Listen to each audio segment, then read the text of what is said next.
નમસ્કાર, prime time સાથે હું છું આપની સાથે ડોક્ટર મહેન્દ્ર જાદવ। વાત કરીએ સમાચારની તો રાજ્યમાં આગામી 3 દિવસ ભારેથી અતિ ભારે વરસાદને લઈને આગાહી કરવામાં આવી છે। દક્ષિણ ગુજરાત અને સૌરાષ્ટ્રમાં ભારે વરસાદની શક્યતા છે, તો મધ્ય ગુજરાત એટલે અમદાવાદ અને આસપાસના જે જિલ્લાઓમાં મધ્યમથી ભારે વરસાદ વરસી શકે છે। તો આજે પણ રાજ્યના મોટા ભાગના જિલ્લાઓમાં વરસાદે એન્ટ્રી કરી હતી, ત્યારે હવે 3 દિવસ મેઘરાજા ફરી ધબધબાટી બોલાવશે તેવી આગાહી કરવામાં આવી છે। તો વાત કરીએ અમદાવાદની કે જ્યાં દાહોદની ઘટનાને લઈને રાજ્યભરમાં ઘેરા પ્રત્યાઘાત પડ્યા છે, ત્યારે અમદાવાદમાં ગુજરાત કોંગ્રેસની પદયાત્રા જ્યાં બાળકીના હત્યારાના વિરોધમાં જે રેલીનું આયોજન કરવામાં આવ્યું હતું, ત્યારે આરોપી આરએસએસ અને બીજેપીનો પ્રચારક હોવાનો આક્ષેપ કરાયો, જ્યાં આરોપીને ફાંસીની સજા કરવા કોંગ્રેસની માંગ। ત્યારે કોંગ્રેસ ભવનથી ટાઉન હોલ સુધી કોંગ્રેસની પદયાત્રા કે જ્યાં પ્રદેશ કોંગ્રેસના પ્રમુખની આગેવાનીમાં આ રેલીનું આયોજન કરવામાં આવ્યું હતું, ત્યારે મોટી સંખ્યામાં કોંગ્રેસના કાર્યકર્તાઓ, આગેવાનો, નેતાઓ અને પદાધિકારીઓ હાજર રહ્યા। જે પરિસ્થિતિ સભ્ય સમાજમાં ક્યારેય જોવા ન મળી, અતિશય કરુણ અને દર્દનાક ઘટના। દાહોદમાં માત્ર 6 વર્ષની દીકરી પહેલા ધોરણમાં ભણનારી દીકરી, સરકારી શાળાનો આચાર્ય જ અને ગાડીમાં બેસાડીને લઈ જાય। 6 વર્ષની દીકરી ઉપર બળાત્કારની કોશિશ થાય, દીકરી રડવા માંડે, પછી ચીસો પાડવા માંડે તો એનું ગળું દબાવીને એને મારી નાખવામાં આવે, અને કોઈ રીઢો ગુનેગાર હોય એ રીતે આખો દિવસ લાશ ગાડીમાં રાખીને સાંજે શાળાથી બધા જ વિદ્યાર્થીઓ જતા રહે પછી ગાડીમાંથી લાશ કાઢીને શાળાની દિવાલની રૂમની દિવાલની પાછળ ગોઠવી દેવામાં આવે। એની સ્કૂલ બેગ છે શાળાના ક્લાસરૂમ પાસે મૂકી દે અને પોતાની ગાડી ગોધરા જઈને કાર વોશ પાસે જઈને આખી ગાડી ધોરાવી નાખે। આ પ્રકારનો રીઢો ગુનેગાર, આવું અકૃત્ય આટલો મોટો ગુનો બન્યો છે, છતાં ભાજપના એક પણ માણસના પેટનું પાણી હલતું નથી, કોઈ બોલતો નથી। કારણ માત્ર એટલું જ છે કે આ જે ગુનેગાર છે, આ રાક્ષસી કામ કરનારો માણસ છે, એના પોતાના જ ફેસબુક ઉપરથી મળ્યું કે તો ભાજપનો પ્રચારક છે, આરએસએસની ટ્રેનિંગ લીધેલી છે, એના આરએસએસના ડ્રેસમાં ત્યાં ફોટાઓ છે, ભાજપના નેતાઓ સાથેના ફોટાઓ છે। તો શું ભાજપનું કામ કરે એટલે 6 વર્ષની દીકરીને મારી નાખો, બળાત્કાર કરવાની છૂટ મળે છે? ગુનેગારની કોઈ પાર્ટી ન જોવી જોઈએ, ગુનેગારનો ધર્મ ન જોવો જોઈએ, ગુનેગારનો રાજકીય પક્ષ ન જોવો જોઈએ, કડક કામ લેવું જોઈએ। પરંતુ કમનસીબે આ ભારતીય જનતા પાર્ટી સત્તા ટકાવવા માટે, ધન ભેગું કરવા માટે, સભ્યો બનાવવા માટે ગુંડાઓનો ને અસામાજિક તત્વોનો સાથ લે છે। ગમે તેવો ક્રિમિનલ હોય એને ગળામાં ખેસ પહેરાવી દેવાનો, એટલે પછી એને તમામ પાપ। તો વાત કરીએ દાહોદની, તો દાહોદમાં ધારાસભ્ય ચૈતર વસાવાએ મુલાકાત લીધી કે જ્યાં માસૂમ દીકરીની હત્યા બાદ રાજકારણમાં ગરમાવો આવ્યો છે, ત્યારે 6 વર્ષની માસૂમના હત્યારા આચાર્યને ફાંસીની માંગ કે જ્યાં ભાજપ પર ચૈતર વસાવાએ આરોપ લગાવ્યા છે। ત્યારે ચૈતર વસાવાએ અન્ય એક પરિવારની મુલાકાત લીધી, જ્યાં સંજય વસાવાના આકસ્મિક મૃત્યુને લઈને મુલાકાત લીધી, ત્યારે પોલીસે આકસ્મિક ગુનો નોંધતા પરિવારમાં આક્રોશ જોવા મળ્યો। ચૈતર વસાવાએ નિષ્પક્ષ તપાસની માંગણી કરી છે, જ્યાં પરિવારને ન્યાય આપવા પોલીસ સમક્ષ રજૂઆત કરવામાં આવી છે। ત્યારે સંજય સાથે અઘટિત બનાવ બન્યો હોવાની આશંકા। ગામના સંજયભાઈ વસાવા કરીને એક મરણ પામેલ છે, અને આ બનાવ 23મીના રોજ રાત્રે બનાવ બનેલ છે, જેની ડેડ બોડી ગઈકાલે મળેલી છે। ત્યારે પોલીસ દ્વારા એમના પર આકસ્મિક ગુનો નોંધવામાં પણ આવ્યો છે। ત્યારે એની હકીકત શું છે, ઘરના તમામ સદસ્યોનો આક્ષેપ હતો કે કોઈ એમની સાથે અણબનાવ બન્યો હશે, કોઈ ઘટના ઘટી હશે તો જ અમારા સંજયભાઈનું મૃત્યુ થયું છે, એવી પોલીસ પર એમની માગણી હતી કે એમાં યોગ્ય તપાસ થાય। ત્યારે આજે પણ એમની સાથે એમણે જ્યારે અમને બોલાવ્યા ત્યારે એમની સાથે અમે તપાસ અધિકારી શ્રી પીઆઈ સાહેબ તમામ અધિકારીઓને મળ્યા છે, અને આ જે પણ બનાવ બન્યો છે એમાં તટસ્થમાં તટસ્થ તપાસ થાય અને એની પરિવારને ન્યાય મળે એ અમે પ્રયાસો કર્યા છે। બાબુ ને યોગેશભાઈ એ લઈ ગયા, કોણ છે? પોલીસમાં છે ને એલસીબીમાં, તે એ લોકો લઈ ગયા એમને, સવારના લઈ ગયા. તો સાંજે 8 વાગે ફોન આવ્યો સીધો. સવારનો ફોન કોઈ આવ્યો નહીં, એટલે સવારનો ફોન પછી અમે રાહ જોઈ જઈ રહ્યા. તો શું કહીને લઈ ગયા? 8 વાગે અમે સુરત કેદીને પકડવા જઈએ જેવું કરીને લઈ ગયા. એટલે પછી અમે કઈ ના કીધું કે અહીંયા બારોબાર બજારથી ગયા ને ઘેર તારે મેં ના કીધી નહીં, એટલે બજારથી બારોબાર લઈ ગયા એ લોકો. અને પછી રાતે 8 વાગે જેવો ફોન આવ્યો ત્યારે એમને એવું કીધું કે અમારી જોડે છે એમ. પેલા પપ્પાએ વાત કરી, પછી આ લોકોએ વાત કરી કે અમારી જોડે છે, ચિંતા ના કરતા ને ખાઈ પીને સુઈ જાઓ એવું કીધું. અમે એવું કીધું કે ચિંતા તો કરીએ ને, અમારું માણસ છે. આ લોકોએ એવું કીધું અમને, એટલે અમે કઈ ના કર્યું. પછી પાછા મેં ફોન કર્યા સામે, તો કટ થઈ ગયો ફોન ને. પછી પાછો સામેથી આવ્યો, એટલે મેં પૂછ્યું, મેં કીધું કઈ છો? તો આ બાજુ છે, બહાર છે એમ, મને અમારી જોડે છે. અને મેં રાતે ગમે તે ટાઈમ થશે તો અમે ઘેર મૂકવા આવશું 2 જણ, અમે અમારી જવાબદારી એવી રીતના એ લોકો લઈ ગયા. એટલે મેં એમને ફોન કરું ને તો એમના નંબર પરથી એવા એ વાત કરે, એટલે એમના નંબર પર પાછો બી મને ના જીવમાં શાંતિ લાગી ને, એટલે મેં પાછો ફોન કર્યો. મેં કીધું કેટલે છો, ઘેર નહીં આવતા, કેટલા વાગ્યા એવું કરી ફોન કર્યો. એ લોકો એવું કે હવે આવીએ છે, અડધો કલાક લાગશે, 1.5 કલાક લાગશે, કઈ નહીં 2 વાગશે, 2:30 વાગશે એવું કરીને એ લોકોએ મારી જોડે વાત કરી, ફોન મૂકી દીધો. પછી પાછો મેં સામેથી ફોન કર્યો, સામે ફોન કર્યો ને તો પાછો બી એ લોકોએ ફોન, એમની જોડે મારી વાત નહીં થઈ. પછી પાછો બી એ લોકોએ ઉઠ્યો. પછી અમને ખબર પડી કે મેં કીધું રાતે આટલી રાત થઈ ગઈ, તમે મૂકવા કેમ નહીં આવ્યા? એટલે રાતે અમે ઊંઘા ના જાગતા જ હતા, બેહી રહ્યા હતા.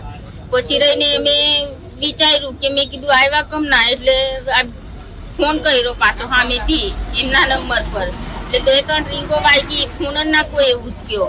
પછી એ બાબુને ફોન કર્યો તો 2-3 ફોન માર્યા તો ના ઉચક્યા. પછી પાછો માર્યો તારે ઉચકી લીધું. હા રાતે તમારી જોડે હતા તો મૂકવા કેમ નહીં આવ્યા એટલું કહેતા હંગાતે બાબુ સાહેબે ફોન મૂકી દીધો. અને હોટ ઉપર પેલા એમાં મૂકી નાખી દીધો નંબર, એટલે ફોન નતો લાગતો. પછી વ્યસ્ત બતાવતો હતો. અને પછી અહીં આવ્યા પછી બી અમે ફોન માર્યો તો બી એ લોકોએ ફોન ના ઉચક્યો. આ લોકોએ અમે અરજી કરી કે મેં અમને એટલી રીતે હતી કે તમે લઈ ગયા અને સવારે અમે લોકો આવ્યા અહીંયા તો અમને લાશ મળી. તો મને એવું કીધું હતું કે રાતે ગમે તે ટાઈમ થાય, મારી પાછી સામેથી એ લોકો જોડે વાત થઈ હતી કે તમારી જોડે મેં વાત થઈ, મને એમને ઘેર સુધી તમારે મૂકી જવાની જવાબદારી થાય, એ ચિંતા ના કરશો, અમે ઘેર મૂકી જઈશું તમારા રૂબરૂમાં. એવો જવાબ આપ્યો એ લોકોએ મારી જોડે. અને પછી સવારે અમને ખબર પડી કે સંદરપુરા કોઈ ધમણાચાનો છોકરો છે મરી ગયો ને તઈ લાશ પડી. એટલે અમે દોડીને આવ્યા ને તો મરેલા પડેલા. તો વાત કરીએ બનાસકાંઠાની, તો બનાસકાંઠામાં આવતીકાલે સીએમ કાર્યક્રમ છે કે જ્યાં પાણી પુરવઠા યોજનાનું સીએમના હસ્તે લોકાર્પણ કરવામાં આવશે.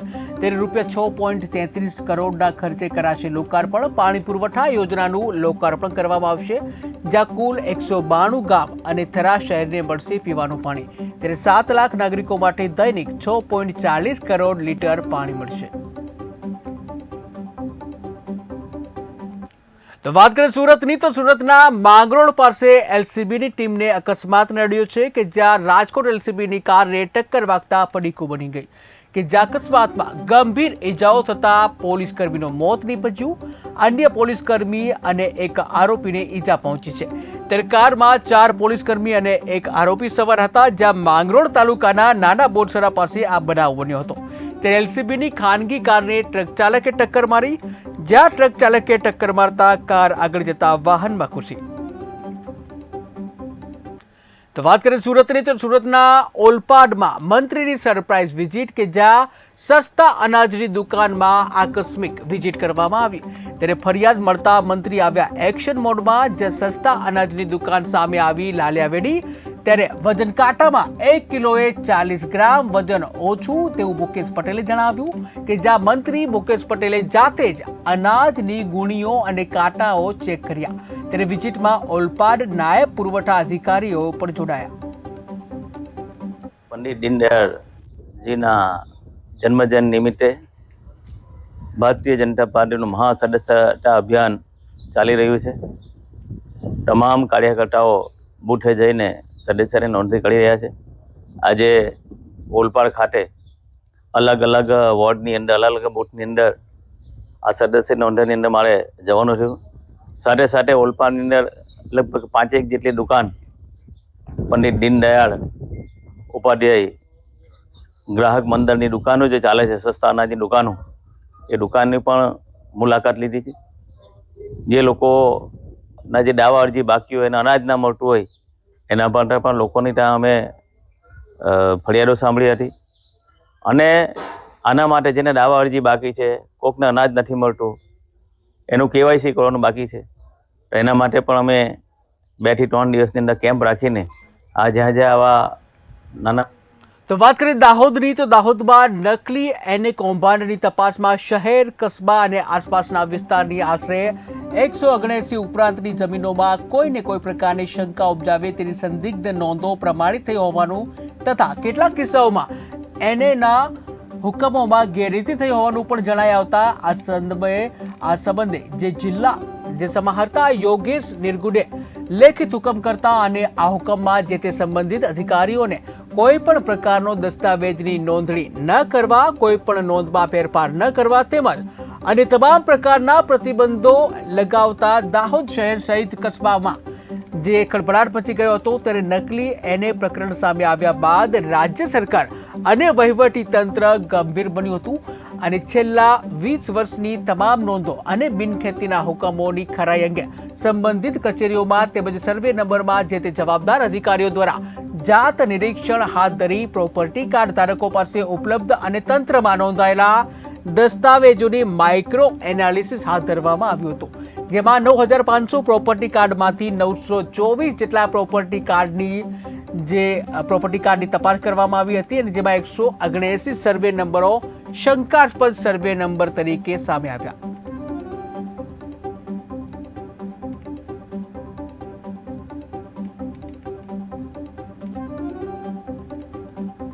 તો વાત કરીએ સુરતની, તો સુરતના અઠવામાં ચોકીનો PSI લાંચ લેતા ઝડપાયો કે જ્યાં પોલીસ અરજીના નિકાલ માટે જે 5 લાખ, જે કહી શકાય કે પોલીસની જે અરજી છે એના નિકાલ માટેની લાંચ માંગવામાં આવી હતી, ત્યારે અરજી નિકાલ માટે 1 લાખ રૂપિયાની લાંચની માંગણી કરવામાં આવી હતી.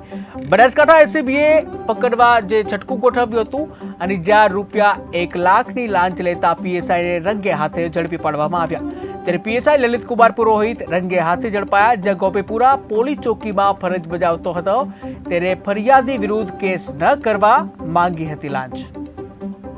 બનાસકાંઠા ફરિયાદ મળેલી કે અઠવા પોલીસ સ્ટેશનની અંદર ACBના અમારા ફરિયાદીને વિરુદ્ધમાં એક અરજી હોય, જે અરજીના કામે લલિત પુરોહિત નામના PSI અઠવા પોલીસ સ્ટેશનમાં ફરજ બજાવે છે, જેઓ એનું ઇન્વેસ્ટિગેશન કરી રહેલા હતા અને એ અરજીના કામે ફરિયાદી વિરુદ્ધમાં ગુનો રજીસ્ટર નહીં કરવાના આવેજ પેટે પ્રથમ 3 લાખ રૂપિયાની માગણી કરેલી અને રકઝકના અંતે 1 લાખ રૂપિયામાં નક્કી થયેલું, જે 1 લાખ રૂપિયા લેતા આ લલિત પુરોહિત PSI નાઓની અટકાયત કરવામાં આવેલી છે અને તેઓ વિરુદ્ધ આગળની વાત કરીએ સુરતની, તો સુરતના અમરોલીમાં આધેડ હની ટ્રેપમાં ફસાયા કે જ્યાં નકલી પોલીસ બની આધેડને હની ટ્રેપમાં ફસાવવામાં આવ્યા. ત્યારે મહિલાએ રૂમ પર બોલાવી અને પછી દાવ ખેલ્યો, જ્યાં આધેડ રૂમમાં આવતા જ નકલી પોલીસ સામે આવી ગઈ. ત્યારે ક્રાઇમ બ્રાન્ચની ઓળખ આપી ધમકીઓ આપવામાં આવી. ખિસ્સામાં રહેલા 4000 રોકડા પડાવી લેવામાં આવ્યા અને 40,000ની ખંડણી માંગતા આધેડે ફરિયાદ નોંધાવી. ત્યારે પોલીસે કુલ 5 લોકોની હની ટ્રેપ કેસમાં ધરપકડ કરી. તો વાત કરીએ જામનગરની, તો જામનગર આહિર સમાજ વિદ્યાર્થી ભવન ખાતે વહેલી સવારે સ્પર્ધાત્મક પરીક્ષાની તૈયારી કરતા એક યુવકને હાર્ટ એટેક આવતા તેનું મોત નીપજ્યું હતું. ત્યારે જામનગરના લાલપુર તાલુકાના મોટા ભરૂડિયા ગામનો જય હેમંતભાઈ જોગલ નામનો યુવક જામનગરમાં પોલીસ ભરતી માટે શારીરિક તૈયારીઓ કરતો હતો અને તે દરમિયાન હળવી દોડ કરતા તેને હાર્ટ એટેક આવ્યો હતો અને તે ઢળી પડ્યો હતો. ત્યારે મૃતકના પિતા જે મોટા ભરૂડિયા ગામના સરપંચ છે અને યુવક સાથે અન્ય મિત્રો પણ સ્પર્ધાત્મક પરીક્ષાની તૈયારીઓ કરતા હતા અને રનિંગમાં સાથે જ હતા. તે દરમિયાન હળવી દોડ કરતી વખતે યુવકને હાર્ટ એટેક આવ્યો હતો અને યુવક ઢળી પડ્યો હતો. જોકે યુવકના મિત્રો યુવકને તાત્કાલિક હોસ્પિટલ ખાતે લઈ ગયા હતા, જ્યાં યુવકને જામનગરની જીજી હોસ્પિટલમાં સારવાર માટે લઈ ગયા હતા, જ્યાં સારવાર મળે તે પહેલા જ તેનું મોત નીપજ્યું. ત્યારે જુવાનજોત યુવકના મોતથી મોટા ભરૂડિયા ગામમાં શોકની લાગણી પ્રસરી. તો વાત કરીએ અમદાવાદની, તો અમદાવાદના વાતાવરણમાં આવ્યો પલટો કે જ્યાં શહેરમાં વાદળછાયું વાતાવરણ જોવા મળ્યું. ત્યારે હવામાન વિભાગે વરસાદની આગાહી કરી હતી અને જે પ્રમાણે હવામાનની આગાહી પ્રમાણે વરસાદ ખાબક્યો. ત્યારે પશ્ચિમ અમદાવાદમાં ભારે પવન સાથે વરસાદ ખાબક્યો હતો અને જ્યાં ઠેર ઠેર વરસાદ પડતા વાતાવરણમાં પણ ઠંડક પ્રસરી હતી. વાત કરીએ વડોદરાની, તો વડોદરા નગરી હજુ પૂરના પ્રકોપથી માંડ ઉઠવાનો પ્રયત્ન કરી રહી છે. ત્યાં ગઈકાલે આવેલી વધુ એક આફતનો ભોગ બન્યું હતું વડોદરા, કે જ્યાં વડોદરામાં બુધવારે મોડી સાંજે 6 વાગે વાવાઝોડું અને વીજળીના કડાકા ભડાકા સાથે વરસાદ પડ્યો હતો. અનેક સ્થળોએ વસ્તુઓ હવામાં ઉડતી જોવા મળી હતી. એક રેસ્ટોરન્ટ પાસે આખું કેબિન ઉડીને દૂર ફેંકાઈ ગયું હતું. ત્યારે આ ઘટનાના સીસીટીવી દ્રશ્યો સામે આવ્યા હતા. સાંજે 20 મિનિટ પવનની ઝડપ 110 કિલોમીટર પ્રતિ કલાકની હતી અને જ્યાં 300થી વધુ વૃક્ષો ધરાશયી થયા હતા. ત્યારે જુબેલીબાગ સહિત 3 સ્થળે વીજ થાંભલા ધરાશયી થયા હતા, જ્યારે વાવાઝોડાને કારણે 4 લોકોના મોત નીપજ્યા હતા. ત્યારે સાંજે 6 થી 8 સુધીમાં 3 ઇંચ વરસાદ પડતા 4 દરવાજા સહિત 20થી વધુ વિસ્તારોમાં પાણી ભરાઈ ગયા હતા. જ્યાં ફાયર વિભાગમાં મળેલા કોલ મુજબ સવારે 6 વાગ્યા સુધીમાં 150 વૃક્ષ કટિંગ કરી કામગીરી પૂર્ણ કરેલી. હજુ પણ શહેરમાં અનેક જગ્યાએ વૃક્ષ પડેલા છે. ત્યારે હાલ સુધીમાં 14 કાર, 14 મોટર વ્હીકલ, 1 રિક્ષા મળી 29 વાહનોને નુકસાન થયું છે. ત્યારે શહેરમાં હજુ પણ કેટલીય જગ્યાએ જે વૃક્ષો છે ધરાશયી થયેલા છે. આ સાથે જ આવા વિસ્તારોમાં હજુ વીજ પુરવઠો ખોરવાયેલો છે. શહેરના જૂની ગડી વિસ્તારમાં ઝાડ પડવાથી 3 દુકાનોને નુકસાન પહોંચ્યું છે અને આ સાથે જ વીજ પોલ ધરાશયી થતા વીજ વાયરો પણ તૂટી ગયા છે. ત્યારે આ વિસ્તારમાં વીજ પુરવઠો ખોરવાયો છે, જ્યાં પ્રચંડ વાવાઝોડાના કારણે વડોદરા શહેરમાં એક 24 વર્ષીય યુવકનું મોત નીપજ્યું છે. તો જિલ્લામાં પાદરામાં પણ એક વ્યક્તિનું મોત નીપજ્યું છે.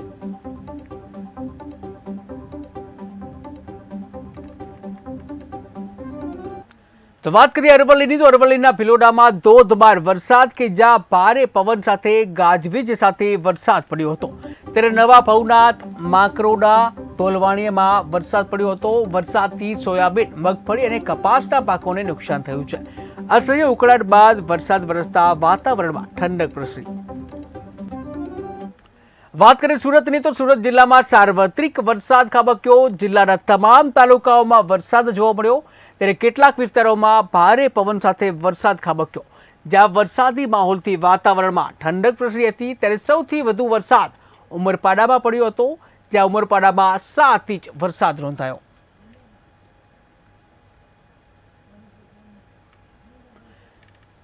તો વાત કરીએ જામનગરની, તો જામનગરના જામજોધપુરમાં દીપડાએ હુમલો કર્યો છે, જ્યાં કોડિયામાં સૂતેલી બાળકી ઉપર દીપડાએ હુમલો કર્યો. ત્યારે પરિવારજનો જાગી જતા બાળકીનો જીવ બચ્યો હતો. માનવ વસાહતમાં દીપડાના જે હુમલાઓ દિવસે ને દિવસે વધી રહ્યા છે. ત્યારે બાળકીને માથાના ભાગમાં ઈજાઓ પહોંચી, જ્યાં બાળકીને જામનગર જીજી હોસ્પિટલ ખાતે ખસેડવામાં આવી. અમે રાત્રે સૂતા હતા અને તણક વાગે દીપડો અંદર ઘરીને હોડિયામાંથી બાળકીને ઉપાડી બેબીને અને નીચે 2 ખાટલા અવસર ફેંકી દીધી પકડીને. પછી અમે મારવા માંડ્યા ને મારવા માંડ્યા તઈ ભાગ્યો નહીં. બાળકી 4 મહિનાની. કેટલા વાગે હુમલો કર્યો? 3 વાગે રાતે. એક 4.5 મહિનાની બાળકીને ગંભીર પરિસ્થિતિમાં જીજી હોસ્પિટલના પીઆઈસીયુ વિભાગમાં લાવેલ હતી અને અમે જ્યારે એને ડિટેલ હિસ્ટ્રી પૂછી ત્યારે જાણવા મળ્યું કે બાળકીને એક દીપડો ઉપાડીને લઈ ગયો હતો. બાળકી જ્યારે એની માતા સાથે ઝૂંપડીની બહાર સૂતી હતી ત્યારે બાળકીને લગભગ 2.5 થી 3ની વચ્ચે એક દીપડો લઈ ગયો હતો. પણ ખૂબ અવાજ થતાં પરિવારજનો જાગી ગયા હતા, એટલે બાળકીને દીપડાના મુખમાંથી છોડાવી હતી અને સીધા એ લોકો જીજી હોસ્પિટલ ખાતે લઈ આવ્યા હતા. જ્યારે એ લોકો લઈ આવ્યા ત્યારે બાળકની પરિસ્થિતિ ખૂબ જ ગંભીર હતી. બાળકને માથાના ભાગે ઘણી ઈજા થયેલી હતી. અને એને ઘણું બધું બ્લીડિંગ પણ થતું હતું અને એના માટે અમે એને ટાંકા પણ લીધેલા અને એને બ્લીડિંગ માટે એને બંધ કરવા બ્લીડિંગ થયું હતું એટલે એક બ્લડ પણ આપવું પડેલ હતું. સીટી સ્કેન કરવા જાણવા પ્રમાણે સીટી સ્કેન કરવા પછી જાણવા મળ્યું કે બાળકને અંદરના મગજના ભાગમાં પણ હેમરેજ છે. આ બધીની સારવાર આપ્યા બાદ બાળકની પરિસ્થિતિ અત્યારે સુધારા પર છે. તો વાત કરીએ બનાસકાંઠાની, તો પાલનપુર ડોક્ટર હાઉસમાં ચોરીનો બનાવ બન્યો છે કે જ્યાં એક્ટિવાની ડેકીમાંથી થેલીની ઉઠાંતરી કરવામાં આવી ત્યારે ₹80,000ની ઉઠાંતરી કરી તસ્કરો પલાયન થઈ ગયા.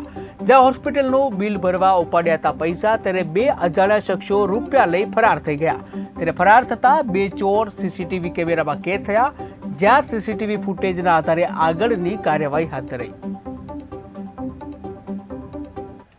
વાત કરીએ દાહોદની, તો દાહોદ મામલતદાર કચેરીએ ઈ-કેવાયસી માટે લાંબી કતારો જોવા મળી, જ્યાં વહેલી સવારથી જ ઈ-કેવાયસી માટે લાંબી કતારો લાગી હતી. જ્યાં સર્વર વારંવાર બંધ થતા અરજદારોની લાંબી કતારો જોવા મળી, ત્યારે જિલ્લા કલેક્ટરની સૂચના છતાંય લાંબી કતારો જોવા મળી છે. આદિવાસી વિસ્તારમાં સહાય મેળવવા સંઘર્ષ કે જ્યાં રાહત દરે અનાજ મેળવવા અને શિષ્યવૃત્તિ મેળવવા સંઘર્ષ કે જ્યાં ગરીબ પરિવારોને લાંબી લાઈનોમાં હેરાન થવાનો વારો આવ્યો.